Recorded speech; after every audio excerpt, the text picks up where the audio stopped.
তাই আগামী দিনে লিভ ইন রিলেশনশিপে থাকা নিয়ে নতুন কিছু নিয়ম আনবার কথা ভাবছে এলাহাবাদ হাইকোর্ট। কারণ সাম্প্রতিক এলাহাবাদ হাইকোর্টে বিয়ের প্রতিশ্রুতি দিয়ে সহবাসের অভিযোগ সংক্রান্ত একটি মামলা শুনানি ছিল, যার পর বিচারপতির তরফ থেকে এই লিভ ইন রিলেশনশিপে নতুন নিয়ম চালু করার কথা জানানো হয়।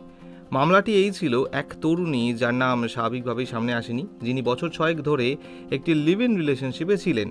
তারপর বারাণসীর সারনাথ থানায় নিজের লিভ ইন পার্টনার আকাশ কেশরীর নামে এই অভিযোগ দায়ের করেন যে এই আকাশ বিয়ের প্রতিশ্রুতি দিয়ে তার সাথে সহবাস করেছে, এমনকি তাকে গর্ভপাত করাতেও নাকি বাধ্য করেছে।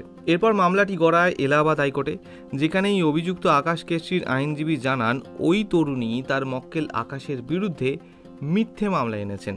একে তো বছর 6 ধরে লিভ ইন করছেন ওই তরুণী, তার ওপর দুজনেই প্রাপ্তবয়স্কা, উভয় পক্ষের সম্মতিতেই দুজনের মধ্যে শারীরিক সম্পর্ক হয়েছে। আর তরুণীর গর্ভপাতের ব্যাপারটি একেবারেই মিথ্যে বানানো গল্প।